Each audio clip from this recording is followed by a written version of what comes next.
आज हम संविधान के विभिन्न पहलुओं पर बात करेंगे और आज की चर्चा करने के लिए हमारे बीच मौजूद है समाज चिंतक, भाषाविद, प्रखर वक्ता आदरणीय संदीप ठाकरे जी, नेपाल लिमिटेड जनसंपर्क अधिकारी। आइए, बहुत-बहुत स्वागत है आपका। बहुत-बहुत धन्यवाद। इस बात पे चर्चा करना चाहता हूँ कि डॉक्टर बाबा साहब अम्बेडकर का संविधान में योगदान। तो कुछ सवाल है। सर्वप्रथम तो जैसे संविधान की ड्राफ्टिंग कमेटी थी, उसमें 7 सदस्य थे, जिसके अध्यक्ष डॉक्टर बाबा साहब अम्बेडकर थे। तो क्यों पूरी जिम्मेदारी डॉक्टर बाबा साहब अम्बेडकर पे है, इस विषय पे प्रकाश डालिए। देखिए, सबसे पहले तो आपके द्वारा भारत के संविधान पर एक चर्चा परिचर्चा कर मुझे आमंत्रित किया। बड़ा सुंदर सा ये टॉपिक है, शीर्षक है भारत का संविधान। तो सर्वप्रथम तो मैं आपके अभिनव प्रयास की प्रशंसा करता हूँ, आपके प्रति सादर साधुवाद प्रेषित करता हूँ कि आपने इतने संवेदनशील शीर्षक पर मुझे बोलने के लिए अवसर प्रदान किया। और भारत के संविधान में डॉक्टर बाबा साहब अम्बेडकर की क्या भूमिका है। मैं तो सोचता हूँ कि जो भी भारत का नागरिक है और जिसकी भी भारत की समता, न्याय और बंधुता में आस्था है, जो मनुष्य मनुष्य को समता की नजर से देखता है और समता मूलक समाज की संरचना और संकल्पना का पुरोधा है, समर्थक है, वो भली भांति जानता है कि भारत का संविधान डॉक्टर बाबा साहब अम्बेडकर के नाम के बगैर ना प्रारंभ हो सकता है, ना बन सकता है, ना लागू हो सकता है, ना चल सकता है। निश्चित रूप से संविधान जब बना तो संविधान बनाने के लिए विभिन्न कमेटियों का गठन किया गया था। लगभग 8 कमेटियां थी शायद। जी, उसमें एक प्रमुख कमेटी जो थी, जिस पर संविधान के मूल ढांचे की जिम्मेदारी थी, संविधान का जो बेसिक स्ट्रक्चर है, जिसको हम संविधान की मूल आत्मा भी कह सकते हैं, मूल कोर थीम भी कह सकते हैं, ड्राफ्टिंग कमेटी, उसके अध्यक्ष डॉक्टर बाबा साहब अम्बेडकर थे। और डॉक्टर बाबा साहब अम्बेडकर के बारे में उस दौर में भी कहा जाता था कि there were 5 intelligentsia in the world at the time of doctor Baba Saheb Ambedkar, and doctor Baba Saheb Ambedkar was one among them. Baba Saheb न केवल भारत में बल्कि विश्व के 5 महत्वपूर्ण प्रतिभाशाली व्यक्तियों में शामिल थे। उस जमाने में जितनी डिग्रियां बाबा साहब अम्बेडकर के पास थी, बाबा साहब केवल एक विषय में पीएचडी नहीं थे। उस जमाने में जितनी विधाएं हो सकती है, उन सारी विधाओं में बाबा साहब अम्बेडकर एक मूर्धन्य हस्ताक्षर के रूप में स्थापित हो चुके थे और 4 उनके पास पीएचडी थी। और ऐसी कोई विधा नहीं थी जिसमें वो डॉक्टरेट नहीं थे। तो ये सारी प्रतिभाएं, और जो बाबा साहब ने प्रतिभाएं जो अर्जित की थी, उसके पीछे उनका समर्पण था, उसके पीछे उनका परिश्रम था। और परिश्रम और समर्पण के बलबूते पर कोई प्रतिभा अर्जित करता है, उसका परिणाम बड़ा अद्वितीय होता है। और अद्वितीय परिणाम हमको देखने को मिला भारत के संविधान में। कोलंबिया विश्वविद्यालय ने अपने 200 वर्ष के इतिहास को पीछे देखना चाहा और एक रिसर्च की, एनालिसिस की, असेसमेंट किया कि हमारे विश्वविद्यालय की स्थापना से लेकर तो आज तक ऐसा कौन सा प्रतिभाशाली विद्यार्थी है। तो उन्होंने एक मेरिट लिस्ट जारी की और आपको सुनकर बड़ा गर्व होगा कि बिना किसी भेदभाव के 7 समंदर पार से आए हुए उस दौर के डॉक्टर भीमराव अम्बेडकर को उन्होंने अपने विश्वविद्यालय का 200 वर्षों के इतिहास का सर्वश्रेष्ठ छात्र घोषित किया। तो ऐसे सर्वश्रेष्ठ और सर्व विधाओं में संपन्न, गुण संपन्न एक प्रतिभाशाली व्यक्ति द्वारा भारत के संविधान की रचना हुई। न केवल वो ड्राफ्टिंग कमेटी देख रहे थे, बल्कि जो विभिन्न दूसरी समितियां थी, 15 समितियों के करीब ऐसी समितियां थी जिस पर बाबा साहब अम्बेडकर का सीधा सीधा संपर्क था और उनसे सलाह मशवरा होता था। उनके सलाह मशवरे के बाद जो कॉन्स्टिट्यूएंट असेंबली में बहस होती थी, डिबेट होती थी, एक एक अनुच्छेद पर बाबा साहब अम्बेडकर पूरे तर्क के आधार पर अपनी बात रखते थे और सारी की सारी संविधान सभा को वो उसके लिए अग्री करते थे, लॉजिकली उसको प्रूव करते थे और दूरगामी उसके परिणाम क्या हो सकते हैं। क्योंकि बाबा साहब अम्बेडकर दूरदृष्टा एक महानतम व्यक्ति थे, प्रतिभाशाली व्यक्ति थे। तो उन्होंने केवल 2 4 5 10 साल के हिसाब से नहीं, बल्कि कई वर्षों तक देश के विकास में ये संविधान अपनी महत्वपूर्ण भूमिका निभाएगा, इस प्रकार से उसकी रचना की थी। और निश्चित रूप से उसमें कोई संदेह नहीं है कि बाबा साहब अम्बेडकर इस देश के संविधान के रचयिता है और संविधान के पितामह है और संविधान के निर्माता है और प्रमुख शिल्पकार है। जैसे लोग कहते हैं कि भाई अकेले डॉक्टर बाबा साहब अम्बेडकर तो संविधान बनाए नहीं जी, क्योंकि संविधान सभा की ज्यादातर बैठकों में लगभग अनुमानित 300 सदस्य शामिल थे और उन सभी को संविधान निर्माण के समान अधिकार प्राप्त थे।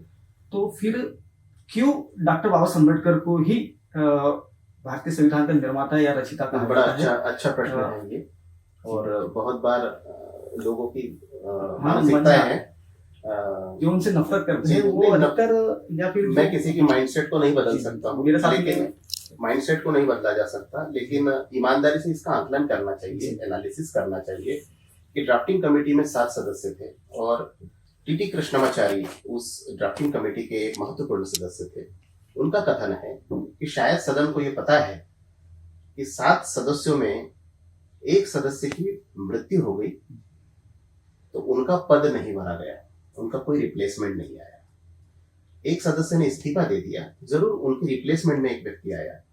2 सदस्य सरकारी कामों काज के कारण दिल्ली से बाहर रहे, वो उतना समय नहीं दे पा रहे थे, और एक सदस्य ऐसे थे जो अपने पर्सनल कामों के कारण यूएस में थे।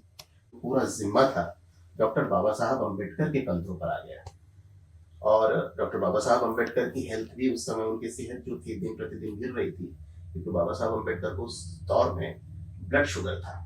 बाबा साहब अम्बेडकर ने अपनी सेहत की जरा भी परवाह किए बगैर संविधान को बनाने में अपना पूरी की पूरी शक्ति झोंक दी।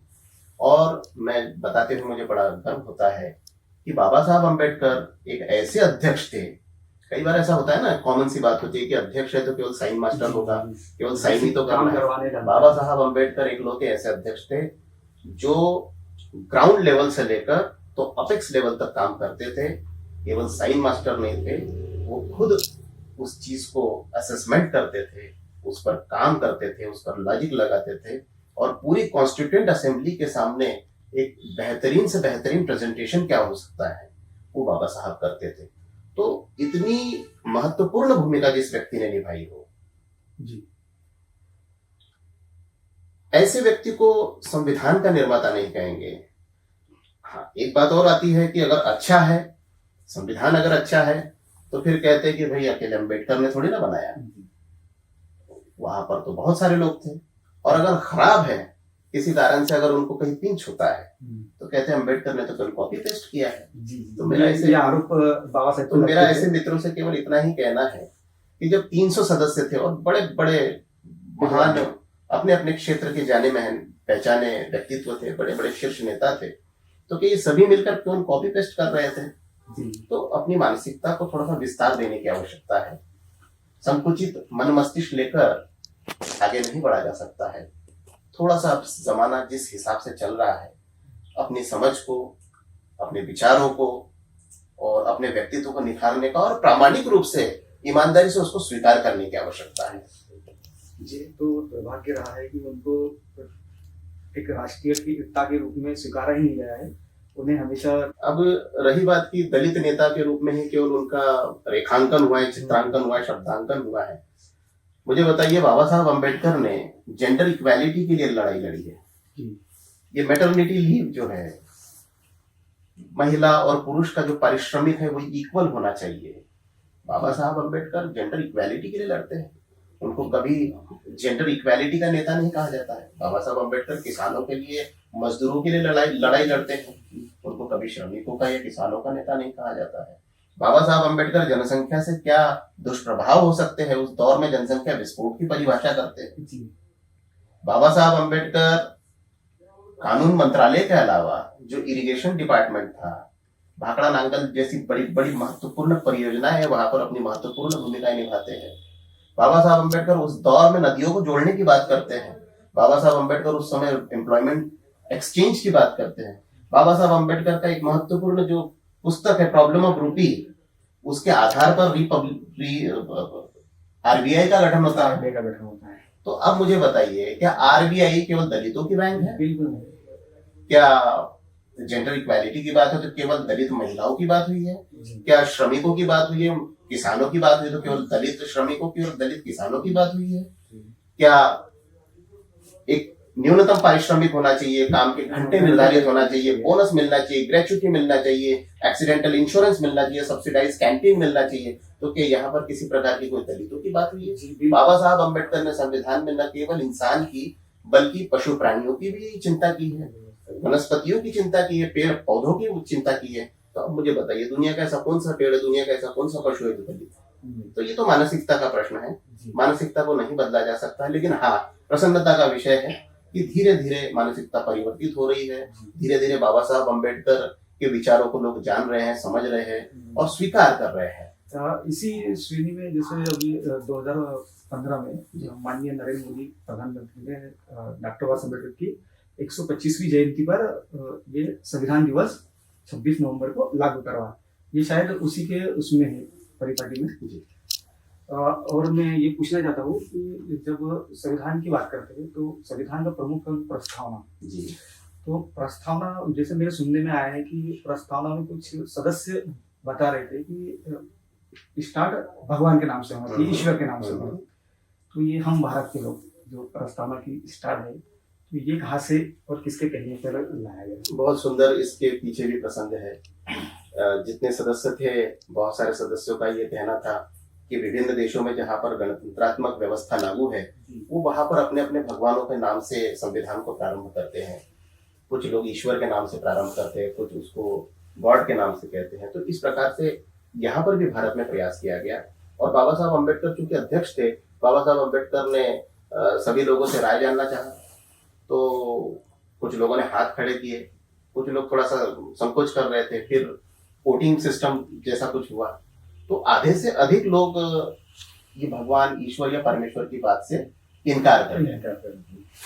बाबा साहब अम्बेडकर बड़ा मतलब चूंकि वर्ल्ड क्लास यूनिवर्सिटी से पढ़े हुए थे, लीगल साइंसेस पढ़े हुए थे, बाबा साहब अम्बेडकर जो संवैधानिक स्टडीज है उसमें एक बहुत बेहतरीन रिसर्चर थे।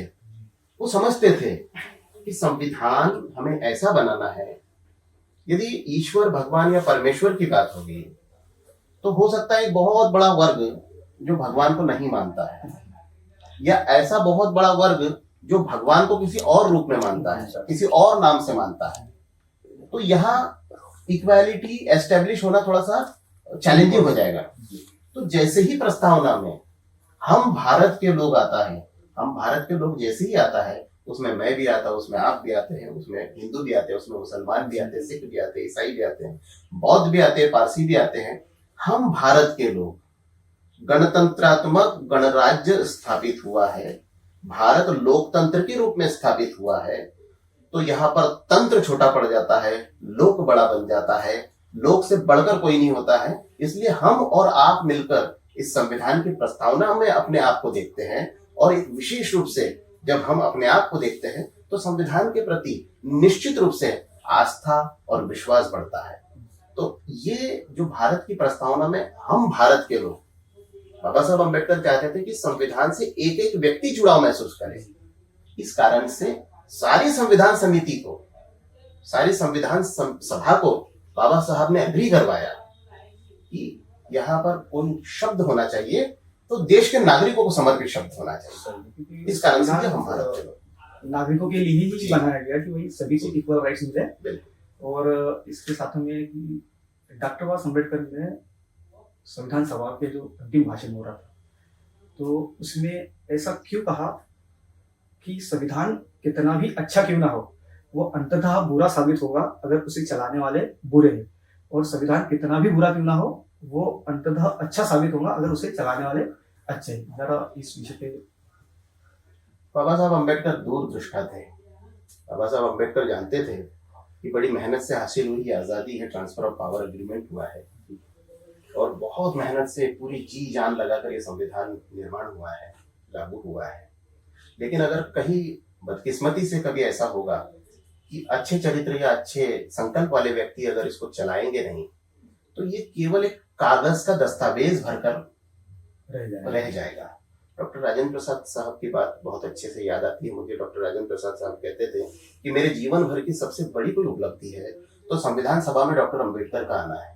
और मुझे ऐसा लगता है कि संविधान सभा में डॉक्टर अम्बेडकर का चयन कोई मानवीय चयन नहीं था, क्योंकि एक ऐसा व्यक्ति जिसने सबसे ज्यादा पीड़ा भोगी हो, सबसे ज्यादा शोषण सहा हो, सबसे ज्यादा जिसने नफरत सही हो, घृणा सही हो, ऐसे व्यक्ति को परम पावन प्रकृति ने अवसर प्रदान किया है कि अभी अम्बेडकर आपके पास अवसर है, किताब आपके पास है, कलम आपके पास है, जिस सिस्टम से आपका शोषण हुआ है उस सिस्टम को बदल कर रख दो। तो बाबा साहब अम्बेडकर अगर चाहते तो सदियों पुरानी वो जो घृणा थी उसका बदला ले सकते थे। तिरस्कार का बदला तिरस्कार से हो सकता था, घृणा का बदला घृणा से हो सकता था। लेकिन बाबा साहब अम्बेडकर बहुत विशाल हृदयशीलता वाले महानतम व्यक्तित्व थे। एक पल भर में सदियों पुरानी जो घृणा थी उसको इक्वालिटी में बदलने का काम बाबा साहब अम्बेडकर ने किया है। और संविधान के माध्यम से हमेशा समता, समानता, बंधुता और न्याय की बात हुई है। बाबा साहब अम्बेडकर चाहते थे कि ये संविधान है, ये संविधान सदियों सदियों तक देश के निर्माण में, देश के विकास में अपनी भूमिका निभाए और देश के अंतिम व्यक्ति, अंतिम छोर तक बैठे हुए व्यक्ति को इक्वल राइट्स प्रदान करे।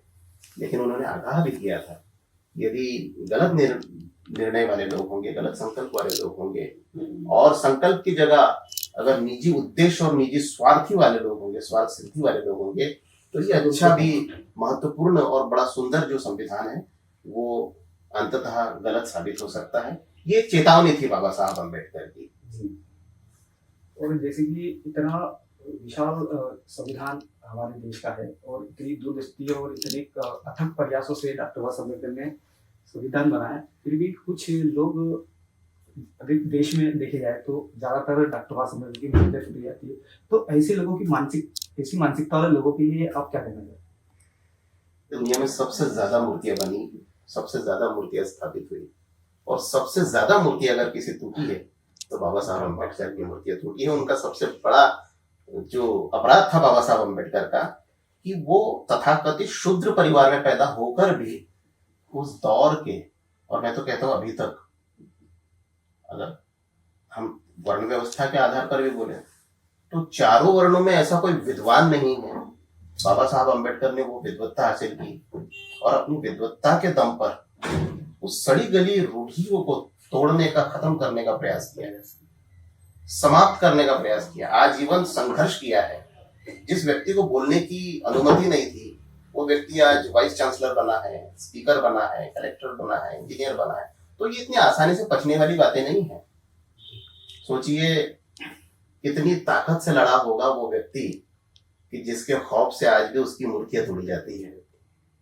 तो बाबा साहब के मूर्तियां तोड़ सकते हैं, बाबा साहब के चित्र को आप फाड़ सकते हो, बाबा साहब के चरित्र को खत्म नहीं किया जा सकता है।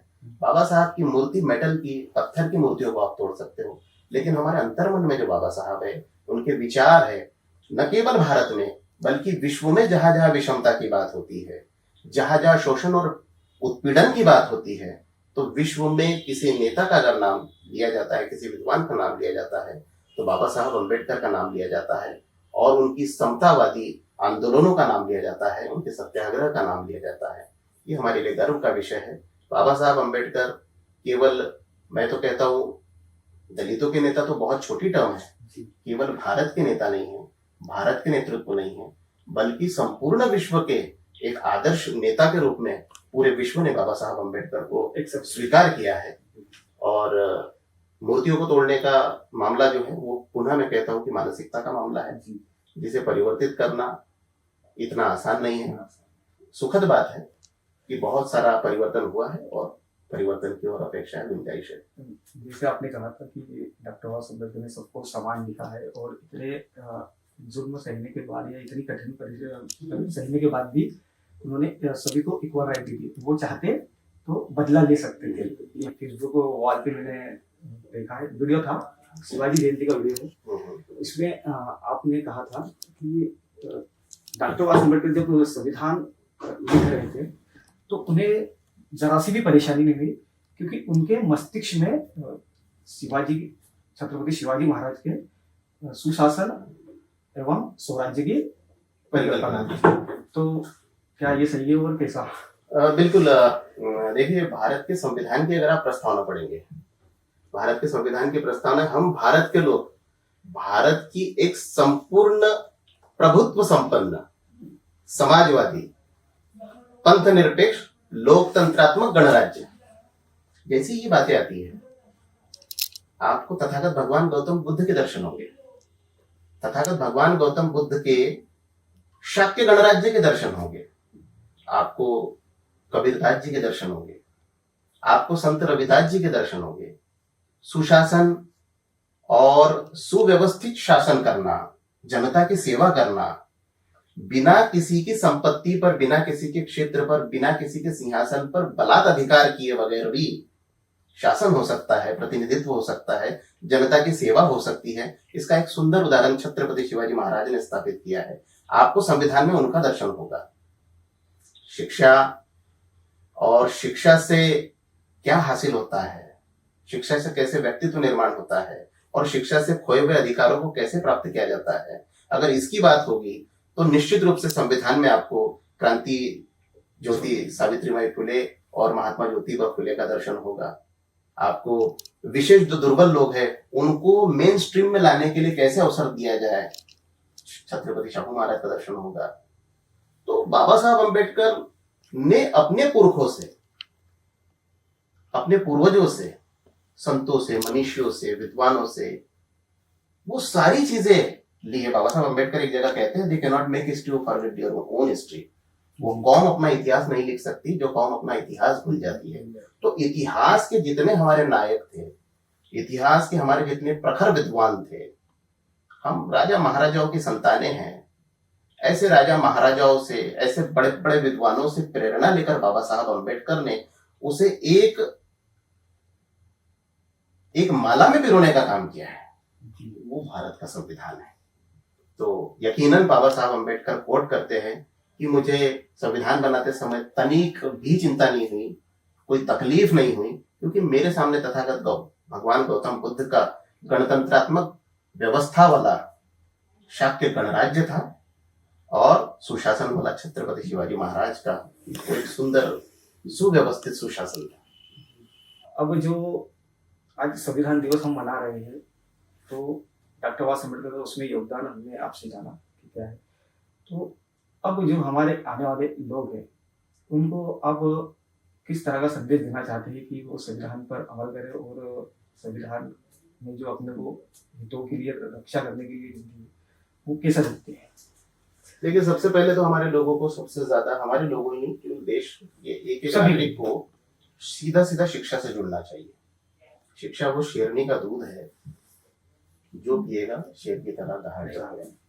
उसको तर्क वितर्क करने की क्षमता आएगी, उसमें साहस आएगा, उसमें तर्क करने का, एक निडर होने का, अपनी बात रखने का उसमें स्किल्स डेवलप होगा। तो सबसे पहले तो हमारे लोगों ने शिक्षा से जुड़ना चाहिए। और जो दूसरी चीजें हैं जिसके कारण समाज में बहुत सारी परेशानियां हैं,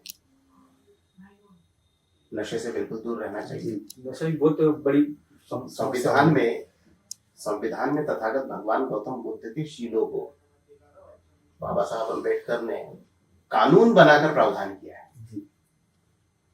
उस पर एक बहुत अच्छी चर्चा हो सकती है। तो कहने का तात्पर्य यह है कि हमें शिक्षा से जुड़ना चाहिए। बाबा साहब अम्बेडकर का कोट भी कितना सुंदर है, शिक्षित बनो, संगठित बनो, फिर संघर्ष करो।